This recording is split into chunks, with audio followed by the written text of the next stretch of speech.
Assalamualaikum warahmatullahi wabarakatuh. Saya Nurhana Ramadhani Putri dengan NIM 41014201125. Di sini saya akan memaparkan tugas terstruktur untuk mata kuliah Literasi Digital dan Kemanusiaan dengan judul Jejak Digital Ada Nyatanya. Sebagai pengguna teknologi, tidak bisa dipungkiri bahwa keamanan merupakan aspek penting yang harus diperhatikan saat melakukan aktivitas di dunia digital. Pengguna internet secara sadar atau tidak sadar meninggalkan jejak digital dengan berselancar di internet. Jejak digital adalah kumpulan jejak semua data digital, baik dokumen maupun faktur digital. Jejak digital dapat tersedia baik untuk data digital yang disimpan di komputer tanpa koneksi internet maupun online terhubung ke internet, mengunggah foto, membagikan pesan, mengunjungi situs web, mengunggah konten atau meninggalkan komentar, memasukkan informasi pribadi, melakukan internet banking, dan banyak lagi. Data-data tersebut adalah jejak digital yang secara tidak sadar tersimpan di internet selamanya. Dunia digital itu beragam, tidak terbatas ruang atau waktu, mudah diterima dan dibagikan. Jika dulu kita mengenal jejak batu tulis dan hanya ada di satu tempat, jejak digital hanya akan dapat diakses oleh banyak orang dalam waktu singkat. Menurut Dirjen Jumeri, jejak digital dapat berisi informasi data pribadi, sangat rawan disalahgunakan oleh pihak yang tidak bertanggung jawab. Selain itu, hal yang tidak disadari oleh banyak netizen ialah mereka tidak mengira kalau jejak digital pada media sosial bisa dijadikan identifikasi instansi bagi calon pelamar kerja, calon CPNS, calon pelamar beasiswa, bahkan promosi jabatan sebagai bahan pertimbangan. Selanjutnya, hal yang harus diperhatikan dalam meninggalkan jejak digital di internet. Rekam jejak digital adalah jejak data yang kita buat dan tinggalkan saat kita menggunakan perangkat digital. Bentuk dari sidik jari itu sendiri bisa bermacam-macam bentuknya. Maksud saya dari sidik jari itu yaitu jejak digitalnya, yaitu histori pencarian. Berupa histori pencarian browser, itu juga bisa berasal dari aplikasi pesan teks, foto, dan video, termasuk yang dihapus. Menandai foto dan video yang orang lain, tempat yang pernah kita kunjungi dan menyetujui untuk mengakses cookie di perangkat. Ada dua jenis jejak digital, yaitu jejak digital pasif dan jejak digital aktif.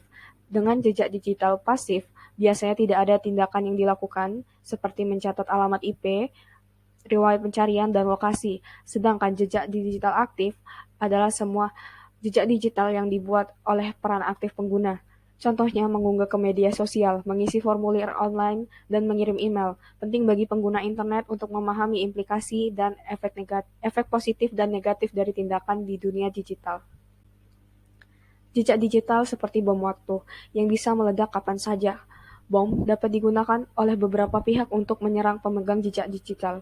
Sekalipun pemilik jejak digital memiliki jejak yang buruk dan bisa merugikan diri sendiri. Di tempat kerja, berbagai parameter dapat digunakan untuk melihat potensi karyawan melalui jejaring media sosial, seperti komentar yang sering diunggah, foto, interaksi yang dilakukan, dan lingkaran pertemanan prospek. Lebih lanjut dijelaskan bahwa menurut data penelitian dari Nestafe, NetSafe, hal negatif yang paling banyak dilaporkan adalah pengungkapan informasi pribadi yang mengarah ke perundungan atau pelecehan online dan pengungkapan informasi pribadi yang digunakan untuk serangan manipulasi psikologis. Selanjutnya, tips menghindari hal-hal negatif dari rekam jejak, yaitu kita bisa mendesain jejak digital yang baik, misalnya meninggalkan catatan tentang pekerjaan atau prestasi di berbagai platform digital. Harapannya adalah ketika seseorang mengetik nama kita di mesin pencarian, semua pekerjaan hebat yang telah kita lakukan dapat muncul dan berubah menjadi ulasan yang bagus. Dan Anda harus berhati-hati dalam melakukan aktivitas apapun di internet. Anda harus memikirkan dampak yang merugikan orang lain atau melanggar hukum. Ada 4 motivasi utama pengguna media sosial, yakni memperkuat jaringan sosial, mencari teman yang cocok, mengembangkan usaha, dan mencari koneksi bisnis. Guna merawat jejak digital, pengurus siberkreasi memberikan beberapa tips, seperti pertama, cari tahu terlebih dahulu jejak digital yang kita miliki. Kedua, atur privasi di perangkat kita, atau hal-hal yang tidak ingin dilihat orang silahkan dibuat privat. Ketiga, periksa cookies pada perangkat kita. Jika ada situs yang tidak dikenal mengirimkan cookies, segera kita blok. Keempat, gunakan kombinasi yang kuat dan membuat kata sandi. Kelima, hapus aplikasi yang tidak dipakai. Keenam, posting hal-hal yang positif. Ketujuh, gunakan akun berbeda-beda untuk berbagai keperluan, pekerjaan, pendidikan, dan berbelanja. Kedelapan, selalu update sistem operasi dan antivirus. Selanjutnya, ingatlah bahwa apa yang sudah kita bagikan di internet akan tetap tinggal di sana meskipun sudah kalian hapus. Karena jejak digital tidak akan bisa benar-benar hilang meskipun sudah dihapus. Sebagai upaya Kemendikbud Ristek Dikti dalam menjaga agar tenaga pendidik dan peserta didik meninggalkan rekam jejak yang baik di dunia digital, adanya konsep 4K dalam cerdas digital, yaitu kritis, keamanan, kreativitas, dan kolaborasi. Selanjutnya mengenai literasi, bahwa literasi digital tidak sebatas membicarakan teknologi itu sendiri, tetapi juga berliterasi secara benar. Selanjutnya akan dijelaskan strategi literasi digital yang baik, khususnya yang bisa dilakukan pengajar kepada peserta didik.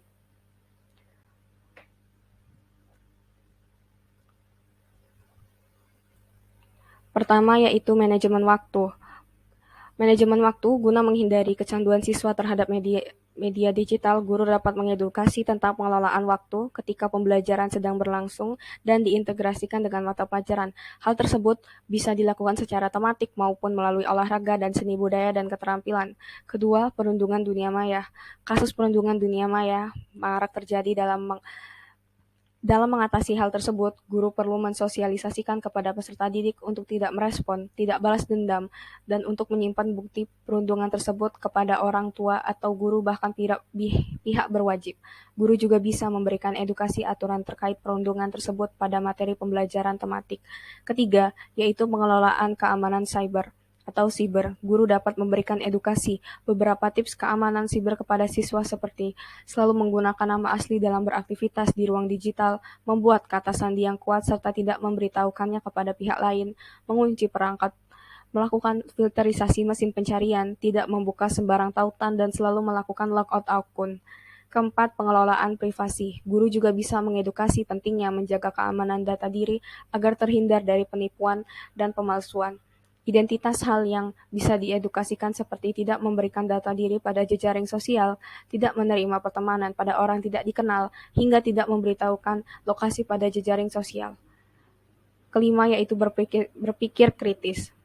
Guru harus mampu menanamkan pola pikir kritis pada siswa dalam memilih, memilah, dan menganalisa informasi. Guru bisa memanamkan paradigma berpikir kritis dengan membangun pertanyaan 5W tambah 1H, siapa yang memberikan informasi, apa yang dikatakan, di mana hal itu terjadi, kapan hal itu dikatakan, mengapa dan bagaimana, dan keenam, empati digital. Guru juga bisa menumbuhkan rasa empati digital dengan memberikan pengertian kepada siswa, untuk tidak pamer di media sosial, mengajarkan siswa untuk meminta maaf jika berbuat salah, hingga tidak meneruskan pesan atau video perundungan di media sosial.